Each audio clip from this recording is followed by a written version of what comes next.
Dear student, in this video I am going to teach you how to solve linear equation in two variables by elimination method. सबसे पहले हम लोग समझते हैं linear equation in two variables क्या होता है। linear equation in two variables, इसमें जो होता है दो ऐसा इक्वेशन जिसमें दो वेरिएबल्स हो, दो अलग अलग इक्वेशन जिसमें दो अलग अलग वेरिएबल्स हो और वो दोनों इक्वेशन को सॉल्व करने पे दोनों वेरिएबल्स का जो वैल्यू आएगा, मान आएगा, उसको बारी बारी से दोनों इक्वेशन में रखने पे उस इक्वेशन को सेटिस्फाइड कर दे। इस तरह के इक्वेशन को हम लोग बोलते हैं linear equation in two variable. जैसा कि हम लोग देख रहे हैं इस क्वेश्चन में, एक ये इक्वेशन है और ये इक्वेशन है।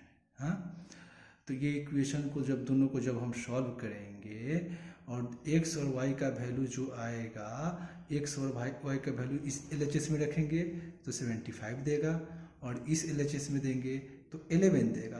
तो मतलब हुआ दोनों इक्वेशन को हम सॉल्व किए, दो इक्वेशन है और दोनों का वेरिएबल x है, इसका भी वेरिएबल x, इसका भी वेरिएबल x, इसमें भी y। और जब x और y का वैल्यू आएगा दोनों इक्वेशन में जब बारी बारी से रखेंगे तो दोनों को सेटिस्फाइड कर दे, तो इस तरह के मैथ को हम लोग बोलते हैं linear equation in two variables. तो इसको हम चार तरीका से सॉल्व कर सकते हैं। तो आइए हम बताते हैं इस तरह के मैथ को, linear equation in two variables को एलिमिनेशन मेथड से कैसे सॉल्व करते हैं। ठीक, तो सबसे पहले हमको इसमें क्या करना होता है ना कि coefficient of one variables, you have to numerically equate the coefficient of one variables. तो यहाँ जो है कोफिशिएंट ऑफ y को हम लोग को न्यूमेरिकली इक्वल करना है। तो इसके लिए सबसे अच्छा तरीका हम बताते हैं कि कोफिशिएंट ऑफ y का जो है, यहाँ 3 है और यहाँ 5 है, दोनों का एलसीएम निकाल लीजिए, 15 हो गया, ये 15 हो गया। तो ये 15 जो हो गया, ये हुआ ना कि 3 और 5 का लिस्ट कॉमन मल्टीपल, एलसीएम मतलब लिस्ट कॉमन मल्टीपल्स है। तो ये 15 जो है 3 का भी मल्टीपल्स है और 5 का भी मल्टीपल्स है। तो अब 15 को 3 से डिवाइड करेंगे तो कितना बार मिलेगा, 5 बार में। 5 से इस इक्वेशन को मल्टीप्लाई करेंगे, तो 5 से इस इक्वेशन को मल्टीप्लाई करेंगे तो 10 × 5 50x, 3 × 5 15y is equal to 75 × 5 375। अब ये जो है यहाँ 5y है, -5y, इसका कोफिशिएंट 5 है। अब इस 5 से इसको डिवाइड करेंगे, ये 3 बार में लगेगा और 3 से जब हम इस इक्वेशन को पूरे को मल्टीप्लाई करेंगे तो ये हो गया 18x, इसको इससे मल्टीप्लाई किए तो 15y, इसको इससे मल्टीप्लाई किए तो 33। तो यहाँ पर लिखेंगे multiplying equation 1/5 and multiplying equation 2/3। सिर्फ हम यहाँ पर मल्टीप्लाई 3 नहीं लिखेंगे, क्यों ऐसे अगर लिख देते हैं तो ये 11 से ही मल्टीप्लाई किया, इससे जैसे ही 11 से मल्टीप्लाई हुआ, अगर इधर मल्टीप्लाई नहीं हुआ तो क्वेश्चन चेंज कर जाएगा। तो क्वेश्चन भी चेंज नहीं करना है, तो हमको LHS के भी पूरे टर्म में और RHS में भी मल्टीप्लाई करेंगे सेम नंबर से, ताकि जो हुआ क्वेश्चन चेंज नहीं हो। ओके, तो अब देखिए, अब ये दो इक्वेशन को जो मल्टीप्लाई करने पर ये आया दो इक्वेशन। अब यहाँ हम देख रहे हैं कि ये दोनों क्या हो गया ना, न्यूमेरिकली इक्वल हो गया y का कोफिशिएंट। अब देखिए यहाँ प्लस है, यहाँ माइनस है। जब अपोजिट साइन हो, न्यूमेरिकली इक्वल करने के बाद, कोफिशिएंट को न्यूमेरिकली इक्वल करने के बाद अगर अपोजिट साइन हो तो उसको जोड़ देना है। तो adding this and this equation it become 68, 15y minus 15y it becomes 0, or addition of this and this it becomes 408. Here this is in the form of multiply and is equal to this. Then when side change, then its sign also changes.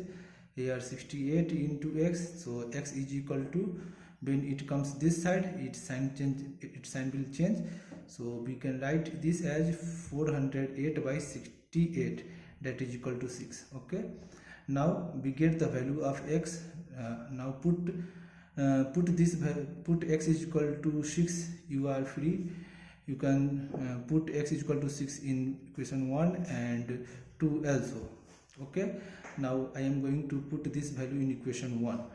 Here 10x, 10x is equal to 6, 10 into 6 plus here 3y, then 3y that is equal to 75. 10 into 6 is equal to 60 plus 3y is equal to 75. Okay, 3, then this comes this side, here it is plus, then side change, then sign change. When it goes to RHS, here in LHS it has positive sign, then when it goes to RHS its sign become negative. 75 minus 60 is equal to 15, and here 3y, then y is equal to 5. Now you can put value of x is equal to 6 and value of y is equal to 5 in both equations separately. You will get this value will satisfy both equation. Okay, and second question. In second question, here same type of question is this. Here now यहाँ से क्या करना है कि जैसे y ये variables हुआ तो इस दोनों का कोफिशिएंट -3 और ये -2 है, तो ये दोनों का एलसीएम निकाल लीजिए। 6 हो गया, 6 हो गया तो 6 को क्या करेंगे ना 3 से डिवाइड करेंगे तो ये 2 सा, तो इस इक्वेशन को 2 से मल्टीप्लाई करेंगे। मल्टीप्लाइंग इक्वेशन 1/2, तो मल्टीप्लाई किए तो ये हो गया 2 into 4 4x, 2 into 3 it becomes 3y, sorry 6y, it becomes 6y, and 13 into 2 that is equal to 26. Now multiply this equation by 3, it becomes 7 into 3 7 21x minus 2y into 3 2y into 3 that is equal to 6y, and 20 into 3 60. Now solve this. Here this is here put minus sign and minus sign, when sign are same, जब बराबर हो दोनों का sign, जब minus minus में ही है या plus plus में हो तो उस समय घटा दिया जाता है। तो इसमें से घटाएंगे, ये माइनस ये प्लस है तो यहाँ माइनस माइनस प्लस, ये हो गया माइनस। ओके, जैसे ही अब माइनस हो गया तो उससे में 21x minus 4x that is equal to 70, ये हो गया 0। अब इसमें से इसको घटाएंगे 34, 17x इज इक्वल टू 34, तो x इज इक्वल टू कितना हुआ 34/70 दैट इज इक्वल टू 2। अब x इज इक्वल टू 2 है, putting x is equal to 2 in equation 1, equation 1 में डाल देना है। इक्वेशन 1 में डालेंगे तो इक्वेशन 1 2x है, तो x is equal to 2, 2 into 2 minus 3y is equal to 13, then this is 4, it comes this side here positive, then it is negative, minus 3y is equal to 13 minus 4, then minus 3y is equal to 9, then y is equal to -3. Okay.